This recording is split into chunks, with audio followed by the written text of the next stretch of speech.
सुद्धा मोठ्या प्रमाणात लोकप्रतिनिधी असतील, कार्यकर्ते असतील, हे दुसऱ्या पक्षात गेलेले आहेत। त्यामुळे त्यांच्याच पक्षातनं आता त्यांची हकालपट्टी झालेली आहे। ज्या पक्षाचं आता आपण बघतो की अस्तित्व काय, तिथे त्यांची आता हकालपट्टी झाली। म्हणजे अशा सुधाकर बडगुजरांचा प्रवेश होतोय हे मला आता समजलं। पण मला खात्री आहे की आमचे जे वरिष्ठ नेते आहेत ते अतिशय सुज्ञ आहे।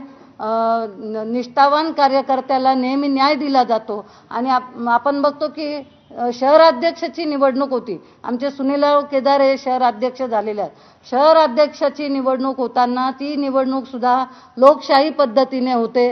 प्रत्येकाला नाव विचारलं जातं आणि मग तो अध्यक्ष निवडला जातो। म्हणजे आम्ही शहराच्या अध्यक्षाची निवड करायची असेल तर ती लोकशाही पद्धतीने करतो। आणि ह्या व्यक्तीबद्दल जर अतिशय मलिन प्रतिमा असेल, त्यांचं मतदान किती मिळालं हे जर आपण पाहिलं, लोकांनी चिडून मतदान त्यांच्या विरोधात केलं। त्यामुळे या व्यक्तीचं जर मतदान पाहिलं तर यांना नक्कीच घेताना पक्षश्रेष्ठी सुद्धा 10 वेळा विचार करतील याची मला खात्री आहे।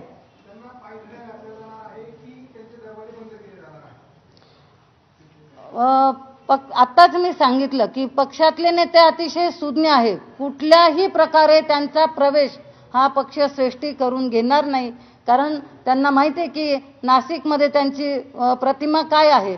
जर पक्षाला पुढच्या निवडणुकांना सामोरं जायचं आहे, महापालिकेच्या निवडणुका 2 ते 3 महिन्यात जाहीर होत आहेत, अशा अवस्थेत आम्ही नारा देतो आहोत की 100% भाजपा, म्हणजे आमचे जेवढे उमेदवार असतील ते सगळे निवडून आले पाहिजे। मग महायुती असेल तर महायुतीचे, भारतीय जनता पार्टीचे असतील तर भारतीय जनता पार्टीचे, असे सर्व निवडून आले पाहिजे असं आम्ही काम सुरू केलेलं आहे मोठ्या प्रमाणात। आणि जर यांना घेतलं तर पक्ष हा बॅकफूटवर जाईल, कारण आपल्या सगळ्यांना त्यांच्याबद्दल माहिती आहे। त्यामुळे पक्षही विचार करेल की आपल्याला जर महापालिकेत सत्ता मिळवायची आहे, महापालिकेत जर आपल्या लोकांना महापौर पद बसवायचं आहे तर नक्कीच पक्ष त्यांना प्रवेश देणार नाही। दुसरी गोष्ट अशी आहे की तुम्ही आतापर्यंत जर इतिहास पाहिला असेल त्यांचा, तर कुठलंही पद असेल तर ते पहिलं बडगुजरांना मिळतं। मग महापौर पदाची निवडणूक असू द्या, सभागृह नेते पद असू द्या, विधानसभा असू द्या, कोणतीही निवडणूक, कोणतंही पद हे फक्त सुधाकर बडगुजर यांनाच मिळायचं।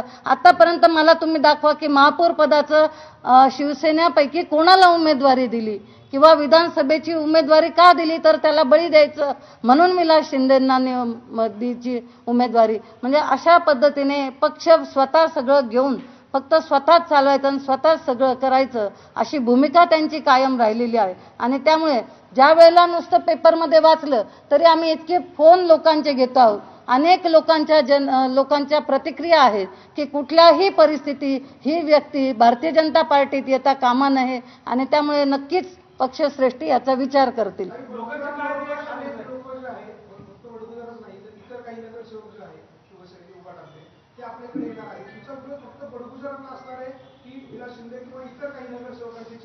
असं आहे की आतापर्यंत नाव हे फक्त बडगुजरांचं समोर आलेलं आहे। अजून कोणते लोकप्रतिनिधी येतात, कोणते कार्यकर्ते येतात, यांचं कुठलंही नाव हे आपल्या समोर आतापर्यंत आलेलं नाही। त्यामुळे जे नाव आले ते आम्ही सांगतो। आणि त्यातही मी स्वतः 2दा त्यांच्या विरोधात उमेदवारी निवडून आलेली असल्यामुळे विधानसभेत, त्यामुळे मी स्वतः आणि आमच्या पूर्ण शहरातले सगळ्यांचा याला विरोध आहे। ही जी नाराजी आहे, आपण ही नाराजी वरिष्ठांकडे कळवली का?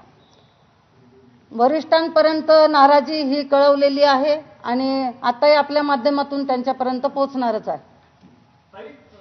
या सगळ्या दरम्यान बडगुजर यांना पक्षात घेण्यासाठी कोण आग्रही दिसतंय, आपल्याला काय वाटतं या सगळ्या संदर्भात? मी आताच सांगितलं की सुधाकर बडगुजर यांनी अनेक गुन्हे केलेले आहेत।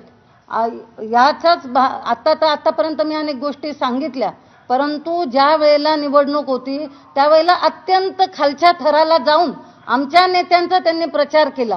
म्हणजे आमच्या नेत्यांवर टीका केली, अगदी मोदी असतील, अमितजी शाह असतील किंवा आमचे राज्य पातळीचे नेते असतील, यांच्यावर त्यांनी खालच्या थराचा प्रचार केलेला आहे। आणि त्यामुळे मला वाटतं की त्यांना ही भीती आहे, त्यांच्या अनेक गुन्हे आहेत आणि त्यांना स्वतःला इच्छा आहे की आपण या पक्षात गेलो तर आपण पवित्र होऊन जाऊ की काय। त्यामुळे त्यांचीच इच्छा आहे इथे यायची, की कोण भरीस घालतं किंवा कोण करतंय याची मला कुठली कल्पना नाही। आपण म्हणतात की तुमच्यासह सर्व शहराच्या पदाधिकाऱ्यांचा विरोध आहे, मग त्यांना त्यांना पायघड्या नेमकं कोण घालते? ते थेट मुख्यमंत्र्यांची जाऊन भेट घेत आहेत, कोणीतरी तर वैयक्तिक निवेदन होतं. त्यांचं ते वैयक्तिक कामगारांविषयी निवेदन होतं. ते महापालिकेत म्युन्सिपल कर्मचारी सेनेचे अध्यक्ष आहेत. त्यांचे काही प्रश्न घेऊन ते तिथे गेलेले होते. प्रसार माध्यमांच्या माध्यमातूनच मला सांगितलं.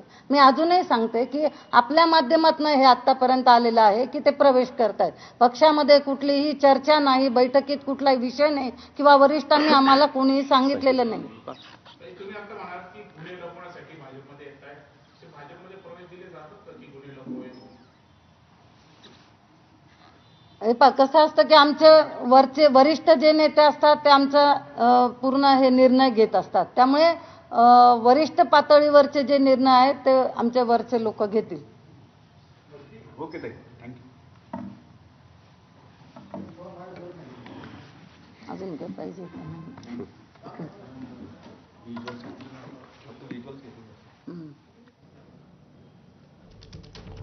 तर सीमा हेरे यांची पत्रकार परिषद आपण ऐकत होतो. नाशिकमधून त्या सलग 3 वेळा निवडून आलेल्या आहेत आणि हा तोच मतदारसंघ आहे जो मतदारसंघ बडगुजर यांचा देखील राहिलेला आहे.